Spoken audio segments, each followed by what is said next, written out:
morning. Once again I welcome you all in this lecture, soil mechanics lecture, and we are now in we are in third week, and topic I have just started compaction of soil, and some of the aspects already I have discussed on compaction, and there I have tried to show that every soil will have a particular compaction characteristics curve, and that curve generally variation with moisture content, dry density, and we have seen that for every soil there is a and for a particular energy level there is a particular maximum dry density and for a particular moisture content. And also we have shown some of the things with energy. If you increase, then your dry density increases with but at a lesser effort, that means with less amount of energy water moisture. Like that, for different soil also you have seen different moisture density relationship. When the soil is finer, then more moisture required, but we achieve less dry density. So, these are the things we have discussed, and one thing I just remind you that this moisture density characteristics are applicable when the soil contains some amount of plasticity. That means, when there is a silt, clay are present, then this is valid, but when it is a completely cohesionless soil, then this moisture density relationship what we see or what we have shown, it is not applicable. In fact, hardly there is a variation with moisture content in soil, granular soil. In fact, for a very small amount of moisture water at the initial stage, it will have some change, and particularly at completely dry, it will have very high density, dry density, dry density, and with the increase of moisture content 1 or 2% because of this bulking effect, there will be slight reduction in dry density. And again, when you further increase the water, suppose that bulking is maximum at 4% and 3 to 4%, and further increase of water, that bulking effect will vanish, and then again at a complete saturation the sand will reach to its maximum density. Again, if you add water more than the saturation condition, then that will be again a little decrease also. So, if you typically see the curve, generally it's generally if it is having like this, it is gamma d.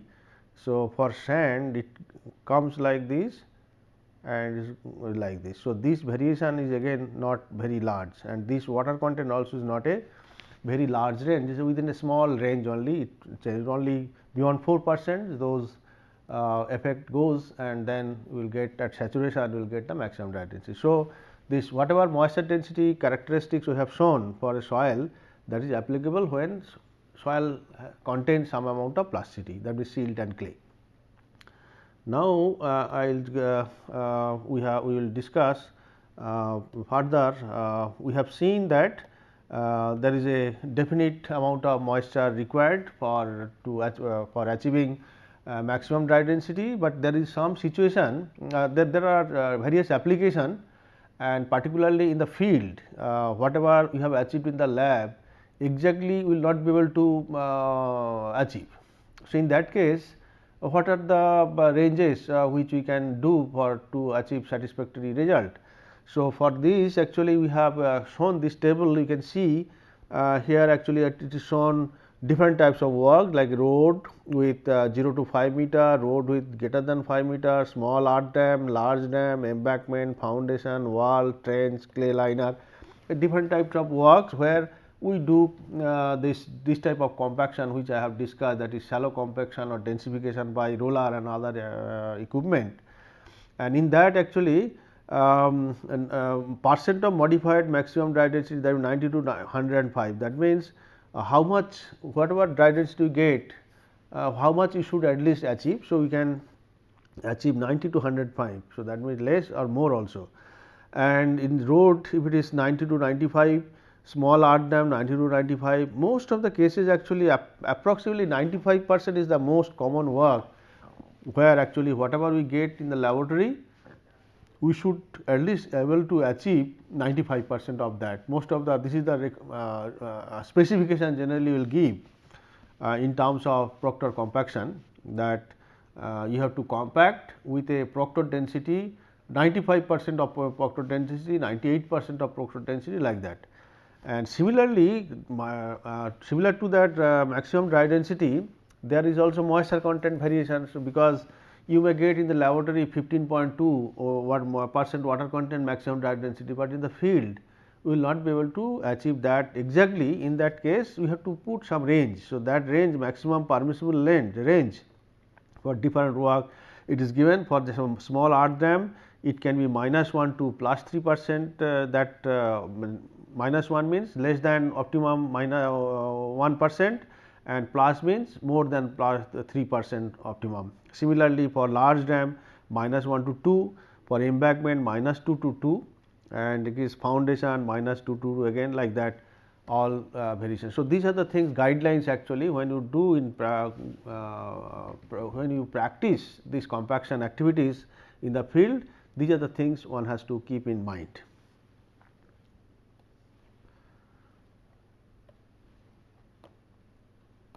Next, this actually partly I have told perhaps in my previous lecture, that different equipment, compaction equipment we may have, but how to select that, and if you select that, what will be the lip thickness and what will be the number of passes.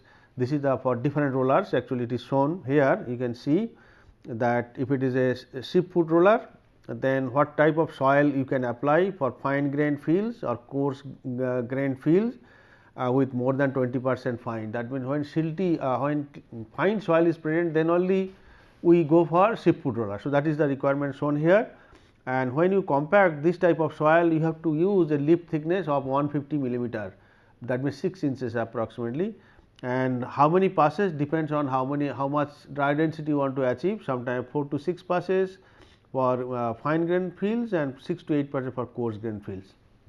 Similarly, rubber tire roller, this is clean coarse grain fields actually with 4 to 5% fine, then we can use a 250 millimeter of lip thickness, that is around 10 inches, and it will have to given 3 to 5 passes. Similarly, if it is rubber tire roller when used for fine grain fields or well graded coarse grain fields, then with 8% fine, then we can vary the lip thickness between 150 to 200 millimeter and pass 4 to 6 passes. Similarly, smooth wheel rollers appropriate for subgrade and base course compaction of well graded sand gravel mixture, and this is in fact we can go for a lip thickness of 200 to 300, and how many passes you have to give? You have to give 4 passes, like that it is go on. Next, there are some more roller type, that is vibrating smooth wheel roller, as I have mentioned, that is used for coarse grain soil. For coarse grain fields and sand gravel mixture, generally this vibrating roller is required. Why it is? Because of vibration, then particle arrangement is possible, otherwise that granular soil by just impact given pressure, the particles cannot be brought closer. So, in that type of soil, the lip thickness can be used 200 to 3 millimeter for soil and 900 millimeter for rock, and how many passes required? 4 to 6. And vibrating plate compactors for coarse grain fields with less than 4 to 8% fine, and lip thickness will be 200 to 250 and number of passes 3 to 4. Then crawl tractor, power tamper, or like that, there are some more applications are there. They have lip thickness 150 to 250, 3 to 4 passes. Here 100 to 150 for silt or clay, 2 passes, and again 150 for coarse grain fields, that is there also 2 passes. So, these are actually some guidelines when you will be in practicing this compaction work, then you need to select appropriate equipment based on soil type. And not only soil type, that soil has to be tested in the laboratory, and then you have to find out optimum moisture content, dry density, then you have to decide what dry density and moisture content to be used in the field, and then you have to monitor, and then based on that you have to select equipment, and then after selecting in addition to the selection of equipment, you have to also give requirement how many passes, because contractors ultimately will be doing this job and they should know what they have to do.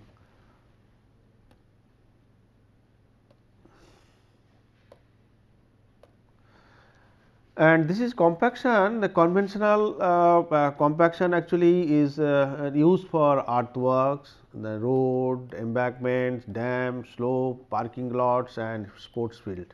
These are the areas actually commonly that type of compaction equipment I have mentioned, they are used for this type of work mostly.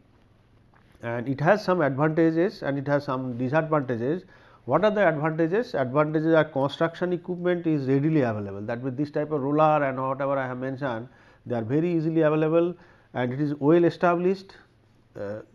Since long people are using for compacting the soil this type of method, and an extensive knowledge in the industry. The people are having knowledge also what to use, how to use, and which will be effective, which is not effective, all those things actually contractors know well. So, that is the advantage, and there are some limitations also. The if I do this type of compaction or compaction equipment, the roller and all, you get actually very thin compaction, that is the depth is not much, it does effect will not go much. Because of that, in fact, we are doing a particular lip thickness and mainly used for field and not for in situ natural geomaterials. So, in situ suppose kilometers of kilometer land, suppose you have to improve, then by using roller may not be a practical work. And then geomaterial should be within the moisture content. These are the limitation actually. We want to compact, that whatever borrow material we will be getting, that material should be close to optimum moisture content also, otherwise you have to add water. So, these are all you can say disadvantages, and it is challenging to achieve uniform compaction by this. Obviously, roller sometimes they will make back and forth motion, and then sometimes will not be able to go partly, sometimes will go fully. So, like that, that may be not very uniform compaction over the entire area which is desired actually. So, these are the few limitations.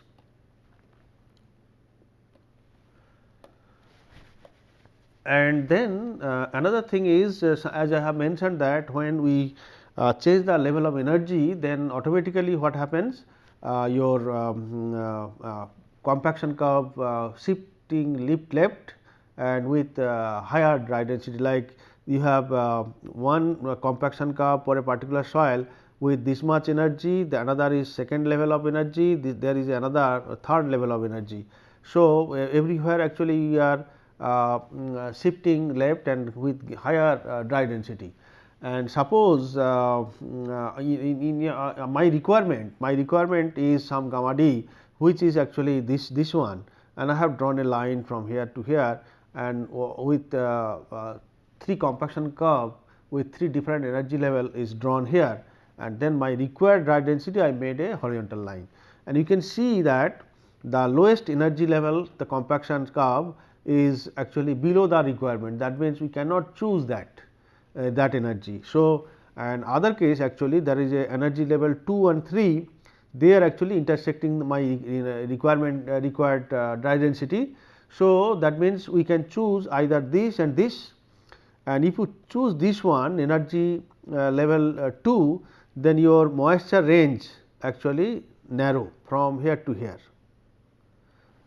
and that means, if you vary the moisture between this and compact, then I will be able to achieve with this much energy your required dry density. Similarly, if you use this energy level, then you have a wide range of moisture content from here to here, and that means, between this to this much water, any amount if you add and compact. So, you will get the dry density greater than your or greater than or equal to your required dry density. So, these are the things sometime you have to do some trial with different energy level, you have to draw compaction curve, then you have to see your requirement, and then finally, you have to decide how much you can vary in the water and how much dry density you can vary in the field, those things to be decided.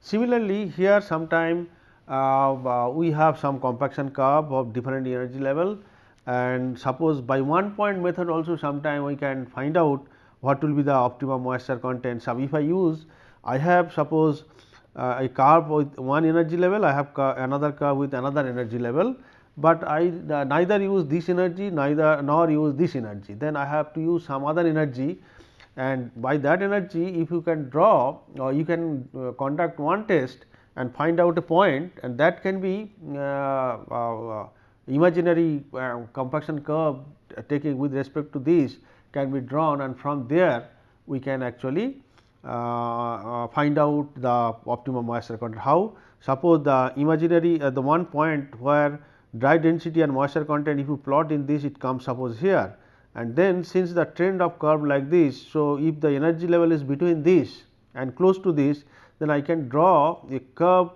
approximate curve passing through this point, and you can see you know that it shift parallelly the left side. So, we have done so, and after completing this curve I can now tangent I can draw here and I can draw here. So, this will be the desired water content, this will be the desired dry density. So, that way also can be obtained sometime in the field.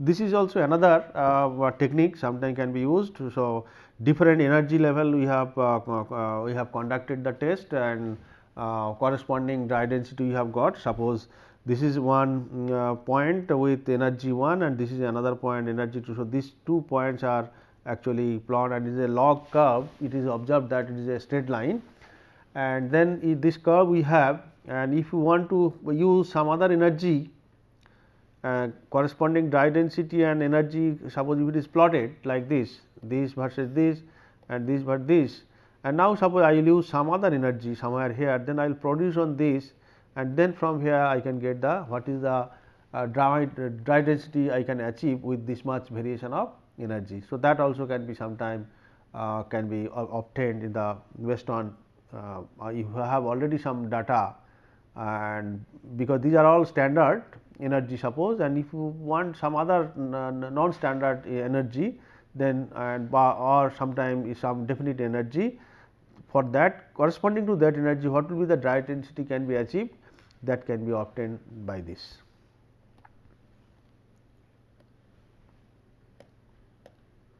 And this is another, of course, we can have different energy level curve here, and from there actually again we can put our obtained one point from here.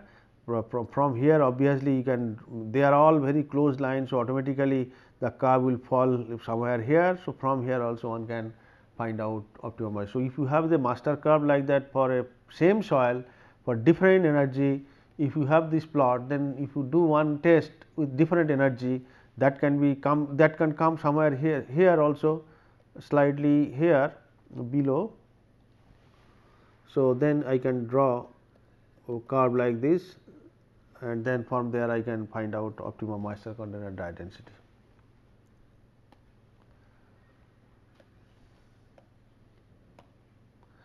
And then recommended number of tests, that means if you how many tests you have to do, this is the thing actually. It is embankment work. If it is embankment work, then 500 to 2000 meter cube of work one test at least has to be done. If it is impermeable liner, so 200 to 1000 meter cube work you have to do one test at least, that is control test. Then if it is subgrade work, this is the one 500 to, if it is a base course 500 to 1000, and if it is a backfill in trench, then 100 to 200. That means this much volume of work you have to test, otherwise this is a by which actually you can do the quality control.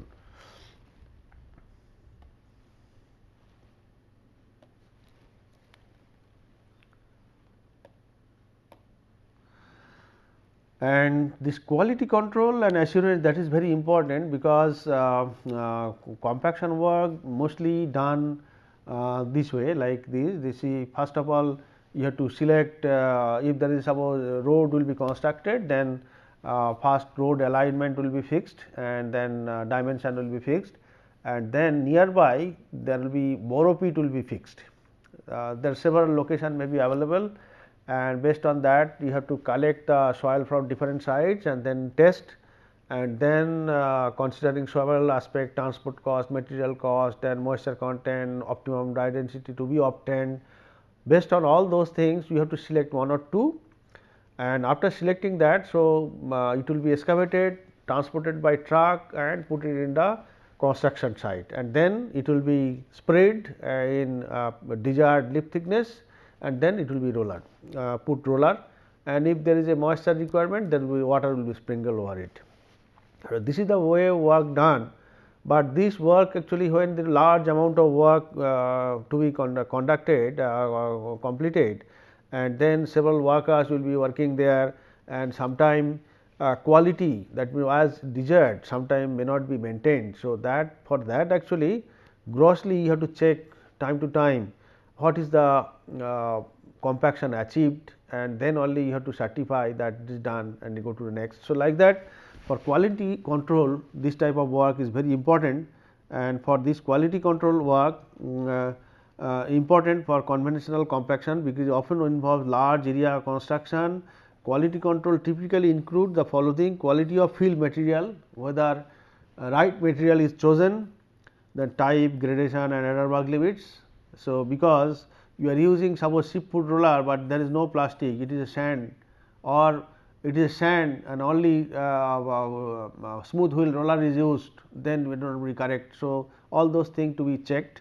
Then type and weight of equipment that you have to see, then lip thickness that has to be seen, because it is recommended that every 250 millimeter of lip thickness to be used, but if it instead of that 400 600 lip thickness, then compaction will not be enough. Then moisture content and at compaction, again moisture content is very important to achieve the optimal dry density. If the moisture content is less than that or more than that, you will not get, only within the range only you get. So, that has to be seen, whether when what are required to be sprayed sprinkled, whether they are doing or not, that to be seen, and number of passes, that is also very important. If recommended 4 passes, but if it is doing more or less, both are not correct sometime. So, quality assurance is achieved through field test after each lift compaction and or completion of the overall of compaction.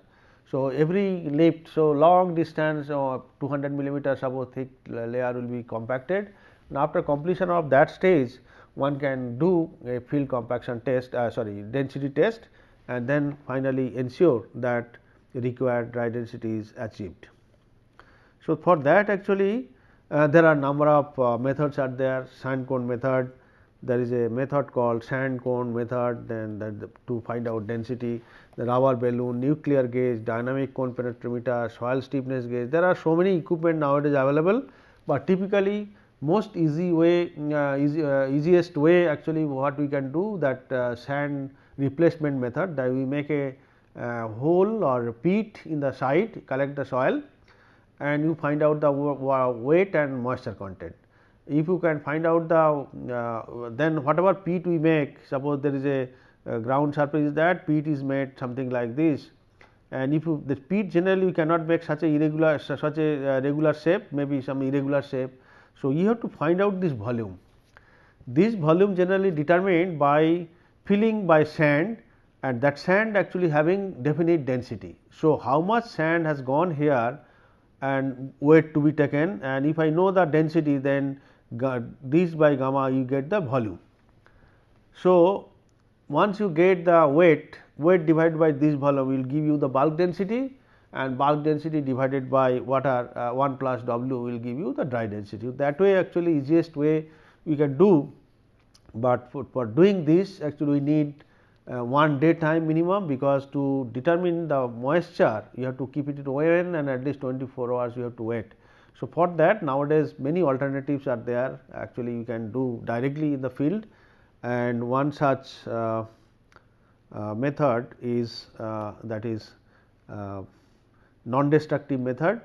They are actually there is a one such method is shown here, nuclear moisture density meter, like that in the field directly we can get the moisture and density. And how this may work, actually the apparatus is placed on the ground or compacted field and emits gamma rays through the soil.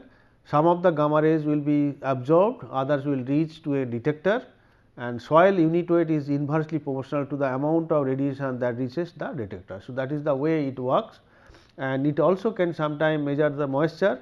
So, how nuclear apparatus also determines moisture content by emitting alpha particles that bombard a beryllium target, causing the beryllium to emit fast neutrons, and fast neutrons that strike hydrogen atoms in water molecules lose velocity. The resulting low velocity neutrons are thermal neutrons. Based on the thermal neutron counts and proper correlation, soil moisture can be also. So, this is the equipment nowadays directly we can do, and time to time we have to calibrate whatever based on this count you are, since you are doing. So, whether they are doing correctly or not, that has to be calibrated time to time. So, then there is a nowadays we have a intelligent compaction. That intelligent compaction means that equipment itself will have some various accessories which actually can monitor the or through some sensor it can find out what is the amount of moisture, what is the amount of density achieved, all those things you can, and it will direct and where actually it is weak, and you have to repeat the work. So, this is the typical intelligent compaction equipment, and it will have, see these are the number of things shown here, GPS linked, and then it is having onboard computer display unit, from where you can see GPS reference color coded compaction value, like that. So, many accessories will be there, and this type of equipment of course not readily available. It has lot of advantage because we can find out the weak places by itself and we can do additional compaction, but it is not readily available. Also expert operators are required. So, lot of disadvantages are there. So, basic concept of intelligent compactor is, you can see the intelligent compaction is a continuous construction technique with quality assurance and control processes incorporated in the construction. This technique includes automatic measurements of geometrical properties through pre-installed sensors on the machine, and adjustment and optimization of the vibration amplitude, frequency and or speed using a feedback control system by the machine operator to achieve uniform compaction and desired target values. So, these are things information to be fed, and it will also receive information, and then where there is a mismatch it will instruct you to do those. And suitability is same as conventional compaction equipment, it will be useful, but additional advantage that you do not have to do any quality control separately. And advantage will be you can see the IC, that way intelligent compaction method has the measurement and feedback system, which helps the operator identify weak spots for further compaction or treatment, and quality control or quality assurance, avoid over compaction and reduce the number of passes. So, suppose though we have recommended 6 passes for a particular dry density, but if I find that at a 4 passes we are achieving that, then we can stop. That is the advantage. The intelligent compaction method can serve as a full coverage of QC, quality control and quality assurance, and minimize the need for field inspection. It can result in more efficient and uniform compaction. So, these are the beauty of this equipment, but this equipment currently is not very expensive and than conventional equipment, and it requires managing and analyzing a significant amount of data. The method often requires test strips for calibration of target compaction values prior to production. So, these are the few things you have to know, and there are specialized people also required for handling this equipment. So, with this compaction I will just close this shallow densification, and I will take another topic on compaction, that is dynamic compaction. Sometime if you want to go deeper, then this is not sufficient. So, we have to use some other technique, that is called deep dynamic compaction, which I will discuss in my next lecture. Thank you.